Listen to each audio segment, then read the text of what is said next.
জুয়া খুব জোর চলে, জুয়া খেলা। এরকম খাওয়া চলে নাকি? শুনেছি খাওয়া খুব চলে, তাই তো নাকি? কে কে খান হাত উঁচু করুন তো বাবা। হাত উঁচু করবেন না? একটাও করবেন না, কিন্তু সব ঢোকায় নাকি? সব ঢোকায় তো, এর ভিতরে যায় না। এই জবানটা আল্লাহ দিয়েছে হালাল খাওয়ার জন্য। আইনুন মানে হলো চোখ, আনফুন মানে হলো নাক, উজনুন মানে হলো কান, লিসানুন মানে হলো জিভ। বুঝতে পারছেন না? লিসানুন মানে হলো জিভ। আল্লাহ পাক এই জিভের ভিতরে এত স্বাদ রেখেছে, এত স্বাদ রেখেছে। আপনি গলার ভিতরের দিকে কোন জিনিস দেবেন, দেখবেন তিতো লাগবে, আপনার বমি এসে যাবে। দুই সাইডের দিকে দেবেন, দেখবেন যেন লবণ আসছে। মাঝখানে দেবেন, দেখবেন যেন মিষ্টি আসছে। বিভিন্ন ভাবে স্বাদ যুক্ত আইন, তাই তো?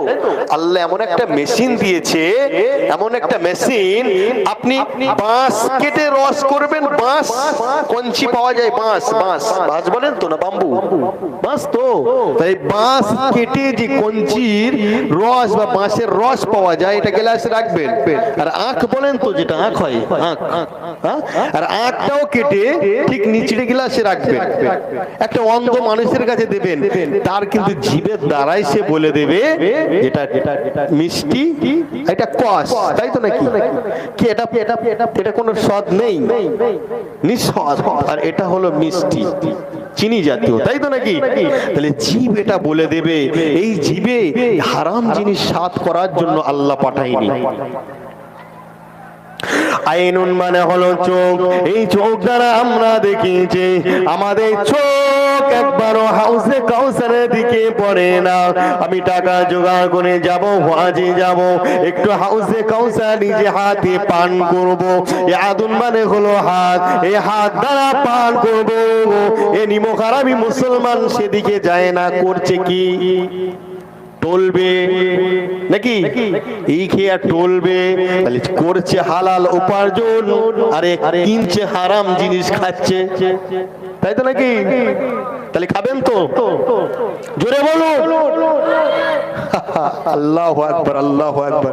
এখানে বসে খাবেন না বলছেন, আল্লাহ পাক রব্বুল আলামিন এই যে খাবেন না বলছেন, এটা কবুল করেন। সকলে বলুন আমিন। ওটা মুসলমানদের চলে না বাবাজিরা, চলে না। আমি একটা হাদিস বলেছি, কিন্তু কি বলুন তো, মা বোনেরাও রয়েছে পর্দার আড়ালে, তাই তো? মা বোনেদের জন্য একটা কিছু, পিতামাতাদের জন্য একটা কিছু বলার প্রয়োজন আছে নাকি? তা আপনারা যেটাই বলে দিয়েছেন সেই হিসাবেই বলছি। অসুবিধা হচ্ছে নাকি? না ঠিক চলছে? ঠিক চলছে, তাই তো? তাকবীর দেন, নারায়ে তাকবীর। আর একটু উচ্চ আওয়াজে তাকবীর, নারায়ে তাকবীর, নারায়ে তাকবীর।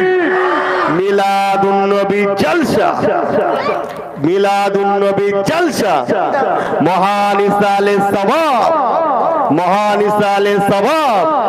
নারায়ে তাকবীর। তাকবীরটাও আপনারা বুঝতে পারেন না। মহান মানে হলো বিশাল ব্যাপার, ইসালে সওয়াব, ইসাল মানে হলো পৌঁছানো, সওয়াব মানে হলো নেকি। এই কথা বুঝতে পারছেন তো? হ্যাঁ, তাহলে ইসাল মানে হলো পৌঁছানো, সওয়াব মানে হলো নেকি। তাহলে নেকি পৌঁছাবো কাদের জন্য? জীবিত ব্যক্তির। আপনার পিতা বেঁচে আছে? নেই তো? কোথায়? কথা বলুন, কোথায়? হ্যাঁ, উঠে দাঁড়ান, আপনি উঠে দাঁড়ান, একটু মনে কিছু করবেন না। আপনার পিতা কোথায় আছে? কোন জায়গায় আছে? কবরস্থানে আছে। কি হালতে আছে জানেন? আপনি তো আল্লাহ তৈরি করেছে, সেই ওসিলায় এসছেন তো। হাদিস খুলুন, মাওলানা সাহেব হাদিস খুলুন। তিনটে জিনিস যাবে, তিনটে জিনিস।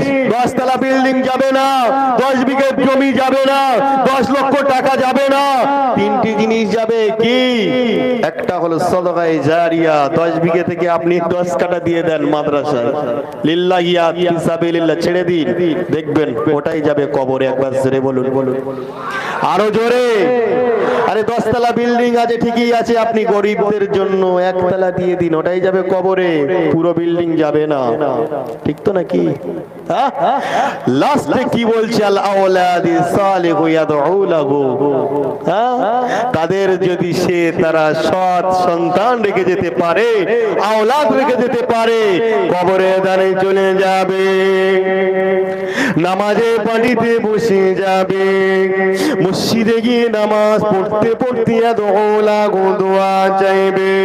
আল্লাহ পাক রব্বুল আলামিন পিতা মাতা আল্লাহ চলে গেছে আমাদের মানুষ করতে গিয়ে, হয়তো ঠিকঠাক আপনার ইবাদত করতে পারে না, আপনার নামাজ পড়াই করতে পারে না, ঠিকঠাক ভাবে আপনাকে খুশি করতে পারলো না।